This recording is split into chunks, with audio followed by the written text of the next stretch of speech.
Welcome back, everyone, as we do something a little unusual and I'm worried might come across as a bit vain and full of myself, but that's not really my intention. Today, I'm going to be reacting to myself in a few of my appearances on the History Channel. If you don't know, I've appeared in a couple of History Channel shows. First was The Great War, which aired about a year ago, talking about the American involvement in World War One. And then I've been in multiple episodes of Dan Aykroyd's The Unbelievable, which covers all kinds of topics. And I actually just filmed for like 5 more episodes that I think are going to be airing in season 3. I'm not sure, but I think that's the plan. So I thought I would take a look at a few of the clips from my appearances that have actually been added to YouTube on the History Channel's YouTube channel.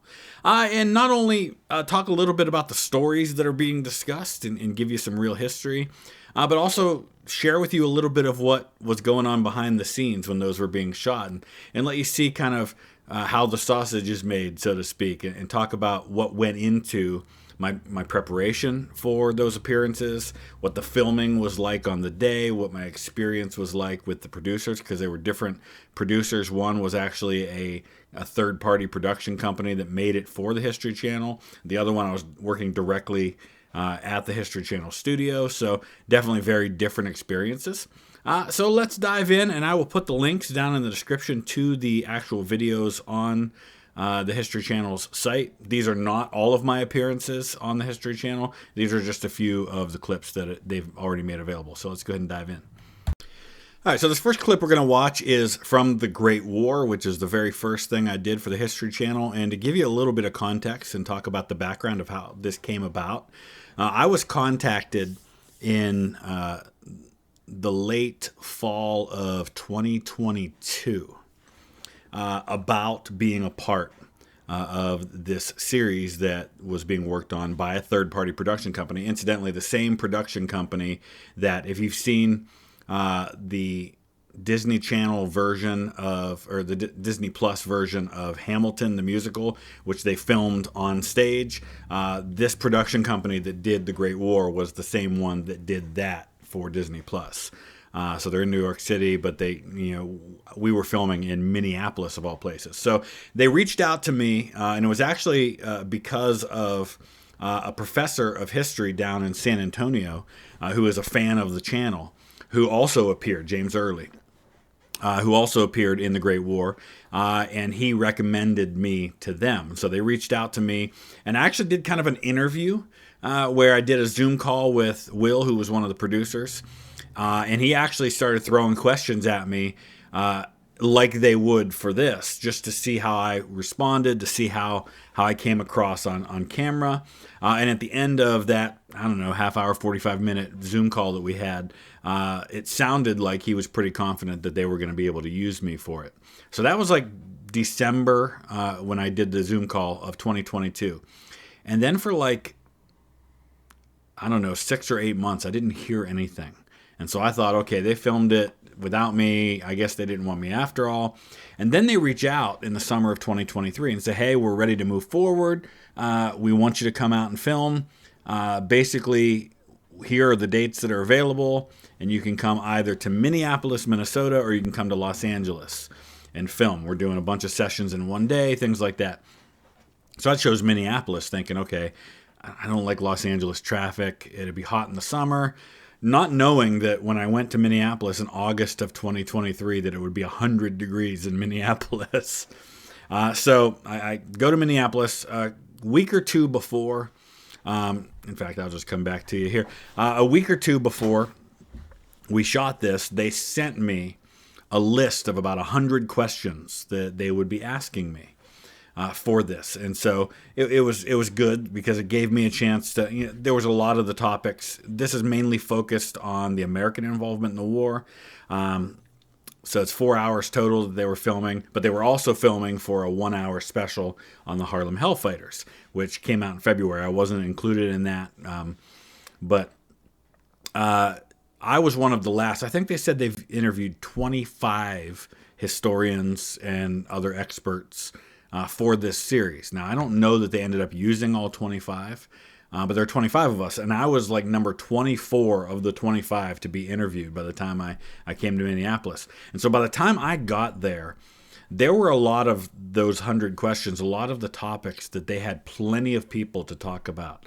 But there were certain topics they said most of the people they interviewed didn't know much about. And so they told me a couple of days in advance, hey, we're going to focus really heavily on things like the tactics. We're going to focus real heavily on Saint-Mihiel and Meuse-Argonne. Are you okay with that? And I'm like, yeah, absolutely. Those are things I know really well, so I'm good with that. So we did a lot of that. So they told me I needed to wear a suit and tie with a jacket, the whole bit, because they wanted it to come across very like you know what you're talking about, and you know that kind of thing. So I show up at it's real little like production company place. And we go upstairs, and it was really cool how they had the lighting set up and everything. And you'll see the background. There's no green screen in this one. And there was an air window, like an air unit window conditioner. It was 100 degrees outside, and I'm wearing a suit. And they had to turn it off so we could film. And so it got super hot in there. I've got these lights that are like 2 feet away from my face. And Will, the producer, is literally sitting right in front of me. Like his knees are touching me. That's how close we are. And so when you see me talk here, you'll notice that I'm talking very quietly. And that's because he was 2 feet in front of my face. And so basically what he would do is he would say, so tell me about this meeting that General Pershing has with Ferdinand Foch before the Saint-Mihiel offensive. And he would just give me a prompt like that. And then I would answer, and I would, and I've learned to be pretty good with sound bites over time because I've done a lot of media interviews for Rachel's Challenge. So I would kind of give my sound bite answers, and occasionally he would want a little more, and he'd say, riff on that a little bit more, and then he'd just tell me kind of go a little bit more on that. But it was very much kind of freestyle, and he would just throw stuff out there and ask me to respond. Occasionally, if I tripped up on a word, he would just say, okay, start back and just do that part again. So what you're going to see here is actually from one of those talks where he basically said, tell me about this meeting that Ferdinand Foch and General Pershing have before the Saint-Mihiel offensive, and you'll see how it turned out. Foch arrives at Chaumont, Pershing's headquarters, to discuss this great American offensive in the Saint-Mihiel with the possibility of going to Metz. Pershing has to show that when American forces are committed, they'll be successful.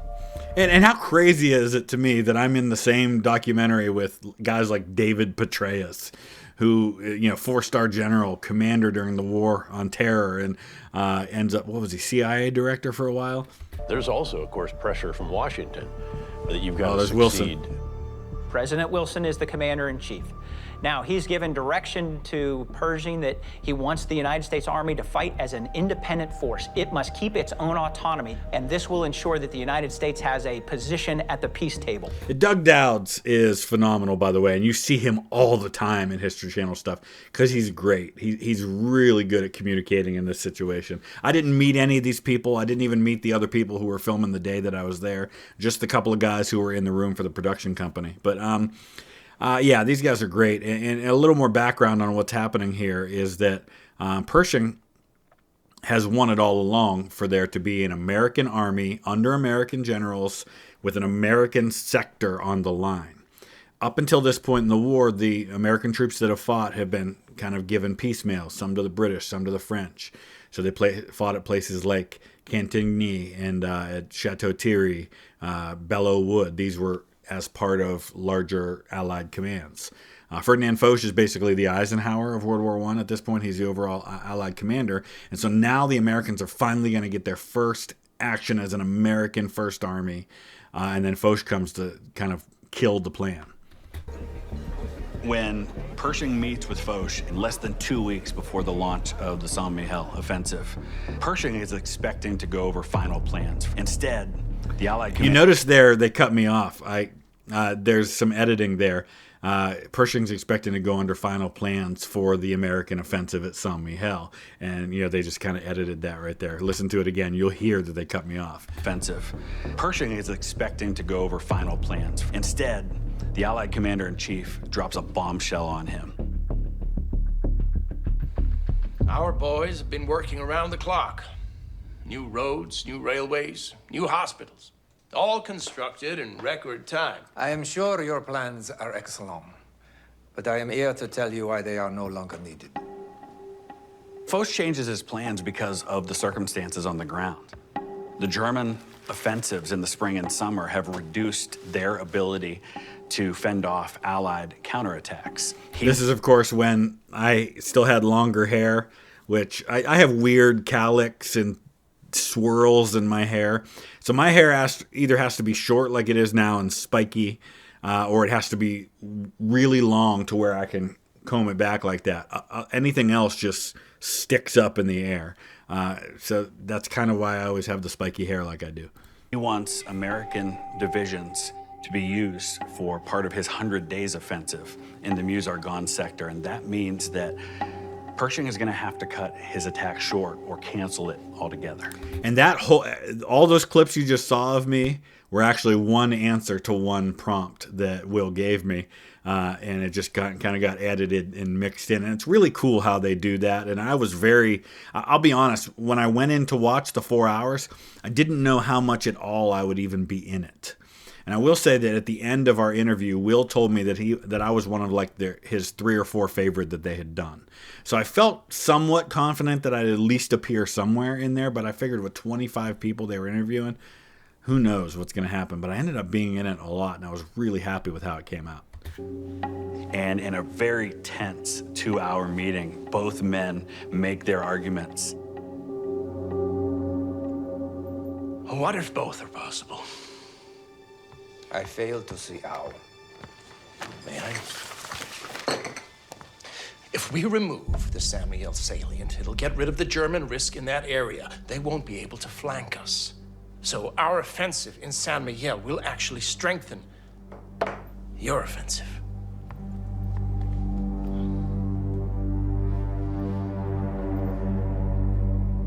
If you agree, I assure you, my men will handle Saint-Mihiel and be ready for your operation in the Meuse-Argonne.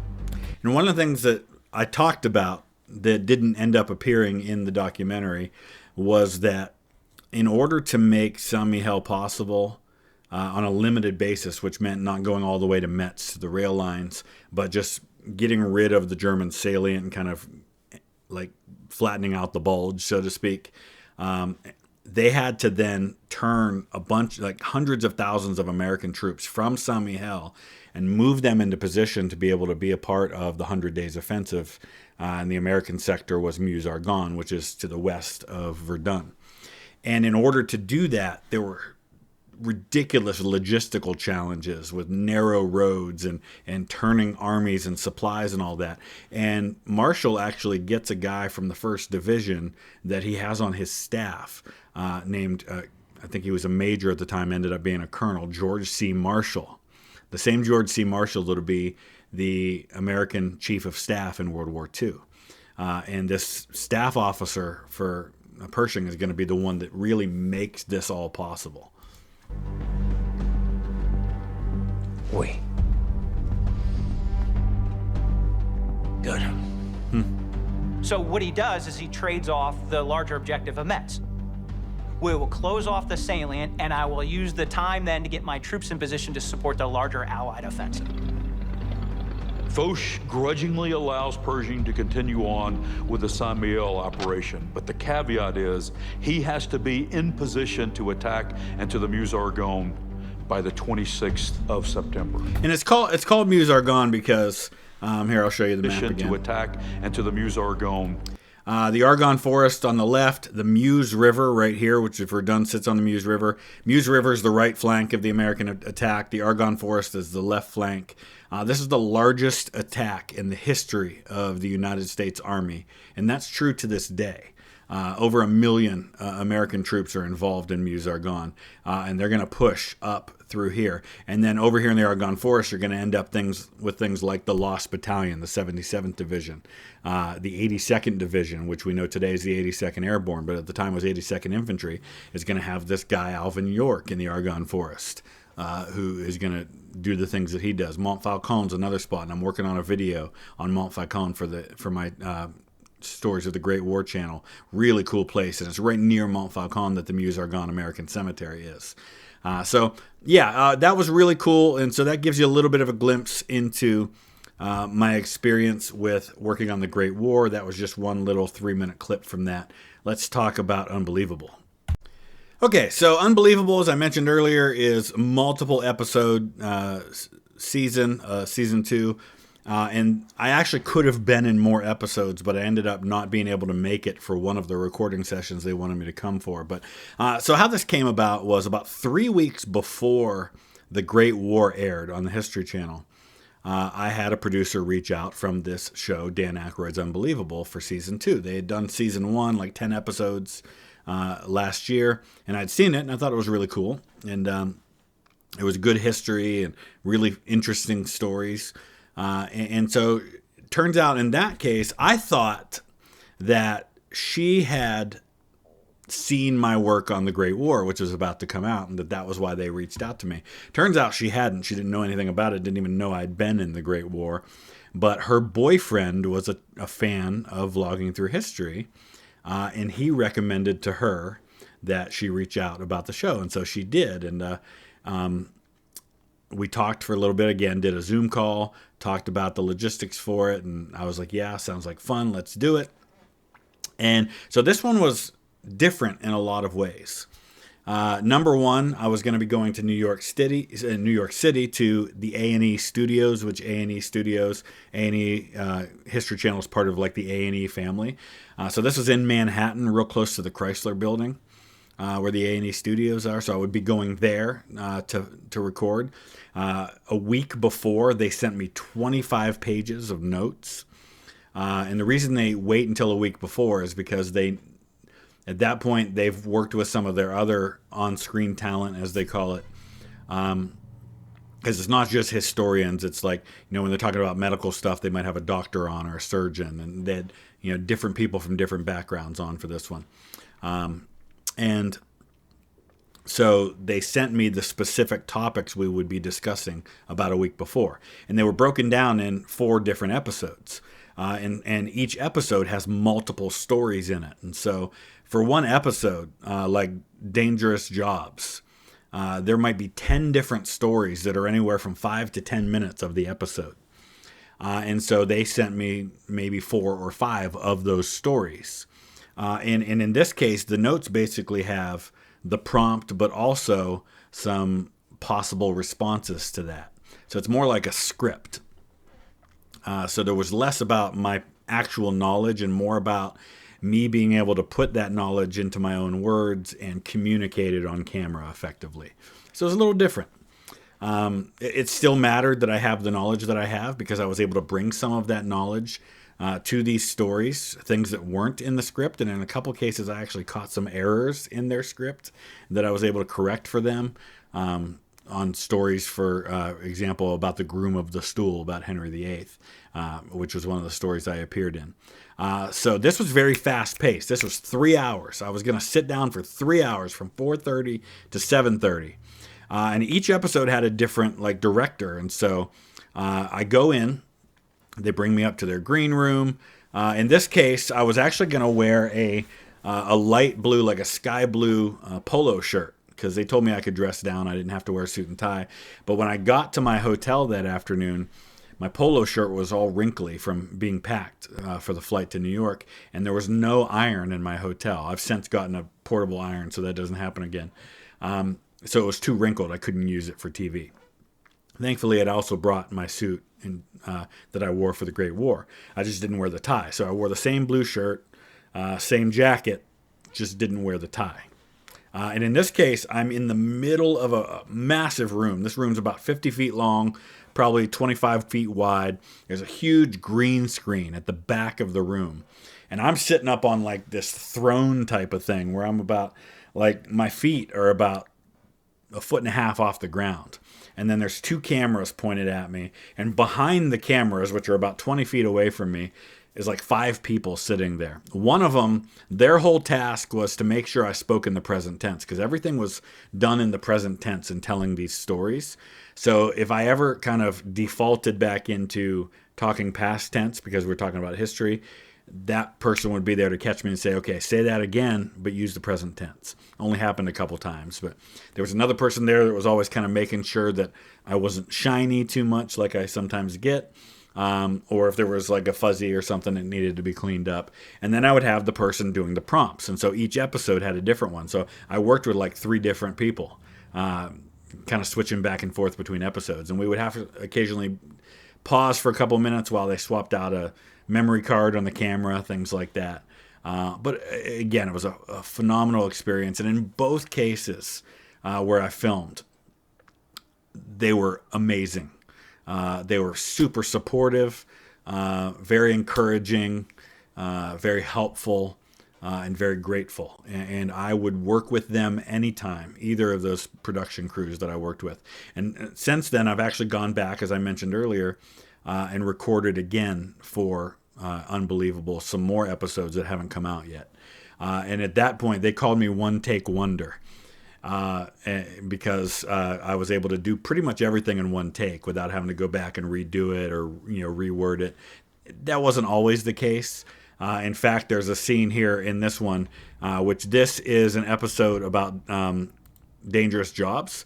And we're going to talk about toshers in this one, which are people who would go down into the sewers in London and look for valuables and things like that. And there's one near the beginning of this where I'm giving some of the nicknames that toshers had, and I had to do that one 2 or 3 times to get it right. In this period, the River Thames is so polluted and so nasty that Parliament has to hang sheets soaked in chlorine over their windows so that they can conduct business without the stench. So he's in the same place. It looks like he's in the same place that I am filming. That is not what the background looked like. Unlike the Great War, where the background you see is actually the background in that room. It was just really the magic of lighting and focus and things like that. This is all green screen. That same summer, ground is broken on an 1,100-mile sewer system in the city. With progress comes new problems. People discover that they are dropping valuables down the drain from time to time. Copper, silver, gold coins, jewelry, other valuables. This opens a whole new job opportunity for anyone willing to take on the task. They become known as toshers. So some people have asked me, did you meet Dan Aykroyd? No. They said he would come in after we filmed everything, after everything was kind of put together. Dan Aykroyd came in, was kind of one of the last things to be done, was to add his parts. A tosher, or sewer hunter, makes a living trawling through Victoria-era sewers. They literally dig around in the wastewater, searching for anything valuable that might have been lost. Men will go down with a lantern and a pan, much like you would pan for gold. London is a 1,000-year-old city, and so sometimes they even find medieval and even Roman coins in the sewers. 2,000-year-old city, but yeah, get the point. He's a physicist, he's not a historian, so. Being a tosher is not the most upstanding job because it's illegal for people. By the way, I really hate that side because you see scars from when I had chicken pox on my face, and it's not my most flattering side. So I didn't necessarily like that. I had also just had my hair cut right before this. Go down into these sewers. Because of this, they don't want to be identified by their real names, and so they take on unusual monikers, often based on something about their appearance. Long Tom, lanky. Now that was shot in separate clips there. The part with the names I did a couple of times to make sure I got it right, so this was recorded separately. Often based on something about their appearance. Long Tom, Lanky Bill, One-Eyed George, Short-Armed Jack.